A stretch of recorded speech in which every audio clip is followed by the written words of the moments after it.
Students and aspirants, स्वागत है आपका हमारे YouTube channel daily GS dose पर। हमेशा की तरह एक बार फिर हम सुबह सवेरे हाजिर हो गए हैं आपके पास डेली करंट अफेयर्स लेके। तो आज की तारीख है 26 सितंबर 2021 और हम सारे ही एग्जाम्स के पॉइंट ऑफ व्यू से जो करंट के इम्पॉर्टेंट इवेंट्स हैं, जो न्यूज़ हैं, उनको कंपाइल करके अपने वीडियो में लेकर आ गए हैं। This is important, this video is important for all the upcoming exam. It's a daily analysis video. चलते हैं बिना वक्त जाया कर अपने क्वेश्चंस की तरफ। तो पहला क्वेश्चन कह रहा है world environment health day is observed on. तो किस दिन वर्ल्ड एनवायरमेंट हेल्थ डे, अगर बात करें वर्ल्ड एनवायरमेंट डे की तो ये 5 जून को मनाया जाता है, पर यहाँ पे ये वर्ल्ड हेल्थ जुड़ गया है इसके साथ। तो ये किस दिन मनाया जाता है? इसका सही जवाब है 26 सितंबर, यानी आज के दिन world environment health day celebrate होता है। आपका एक क्वेश्चन रहेगा कि आप हमें कमेंट सेक्शन में बताइएगा कि इस बार के जो वर्ल्ड एनवायरमेंट हेल्थ डे 2021 है, इसकी क्या थीम चुनी गई है। चलते हैं अगले सवाल पे। Which of the following association has named a crater at the south pole of moon after Arctic explorer Matthew Hansen? Matthew Henson जो थे वो एक अमेरिकन एक्सप्लोरर थे। इन्होंने आर्कटिक ओशन को एक्सप्लोर किया था और हाल ही में एक एसोसिएशन ने जो क्रेटर कह सकते हैं, एक बहुत बड़े तरह का होल, तो मून की सरफेस जो पे जो साउथ की तरफ, साउथ डायरेक्शन में जो क्रेटर पाया गया है, एक लूनर क्रेटर है, उसका नाम दे दिया गया है इनके नाम पे, मैथ्यू हेंसन के नाम पे। तो कौन से एसोसिएशन ने ये काम किया है? इसका सही जवाब है इंटरनेशनल एस्ट्रोनॉमिकल यूनियन, और इसका जो नाम दिया गया है वो है लूनर क्रेटर। चलते हैं अगले सवाल पे। अगला सवाल कह रहा है how many Arjun tanks have been ordered by the defence ministry for the Indian army. Indian army की बात करें तो ये जो अर्जुन टैंक्स है, ये कह सकते हैं कि 3rd जनरेशन के एकदम अपडेटेड मेन बैटल टैंक्स, यानी कि जो मेन युद्ध लड़े जाते हैं, अगर उनमें कोई टैंक का इस्तेमाल होता है तो ये फ्रंट लाइन पे इन टैंक्स का इस्तेमाल होता है। और इन टैंक्स को जो है एस्टैब्लिश किया गया है, वो डीआरडीओ भी उसका एक पार्ट रहा है। डीआरडीओ की बात करें तो ये 1958 में एस्टैब्लिश हुआ था, इसका हेडक्वार्टर न्यू दिल्ली में है।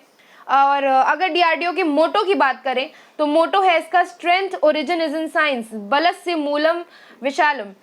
इसका मतलब होता है मतलब कि जो एक स्ट्रेंथ होती है, जो करेज होता है युद्ध करने के लिए, लड़ने के लिए, अपने देश के लिए जो जज्बा होता है, उस सब का जो ओरिजिन होता है, जो सोर्स होता है, वो होता है विज्ञान, बलस्य मूलम विज्ञानम।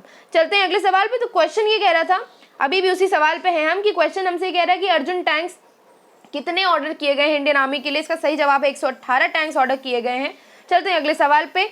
Who is the author of the novel जंगलनामा? जंगलनामा के जो ऑथर हैं, जो राइटर हैं, वो कौन है? इसका सही जवाब है अमिताभ घोष जी ने लिखी है ये।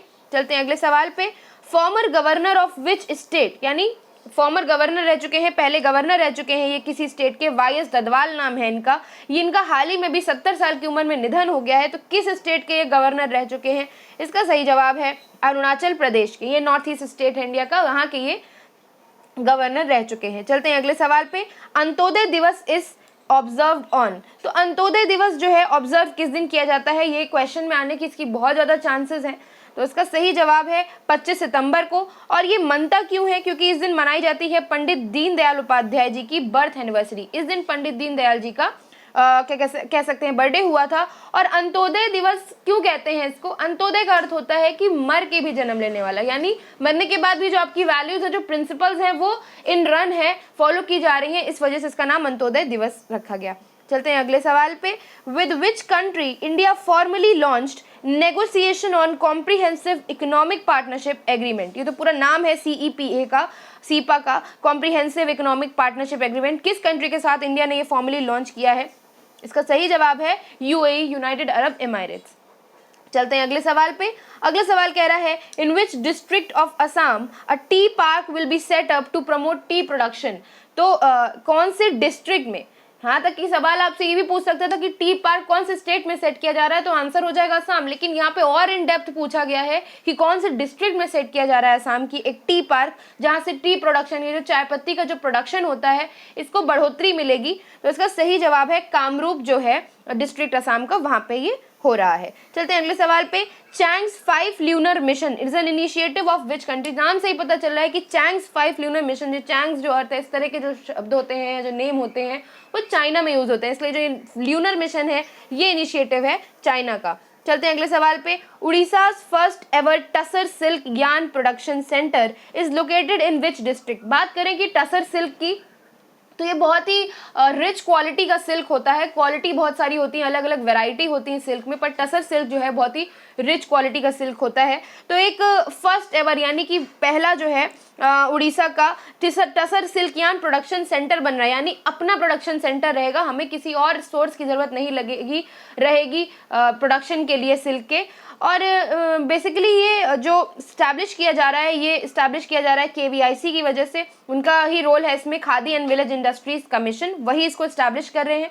बात करें कि ऐसा हो क्यों रहा है, यानी कि आज तक नहीं हुआ उड़ीसा में, लेकिन अब पहली बार टसर सिल्क यार्न का जो प्रोडक्शन सेंटर है वो बन रहा है।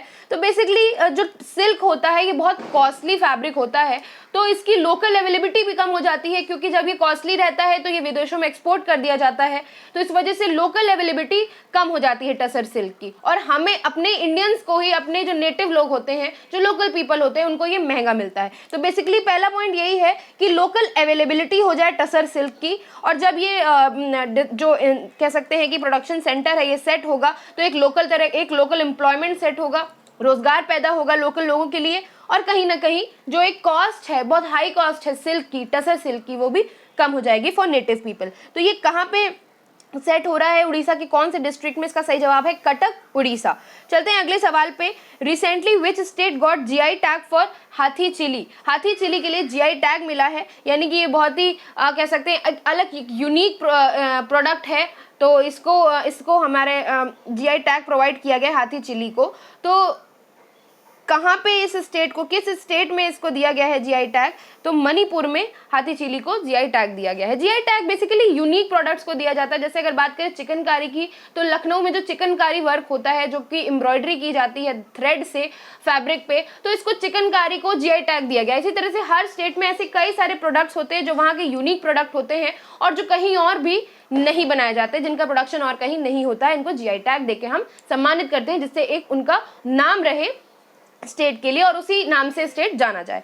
तो बस इस तरह से सवालों का हो गया है अंत। हमने अपने जो डेली इंपॉर्टेंट करंट अफेयर्स हैं 26 सितंबर के, वो खत्म कर लिए हैं। चलते हैं अपने अगले पार्ट पे।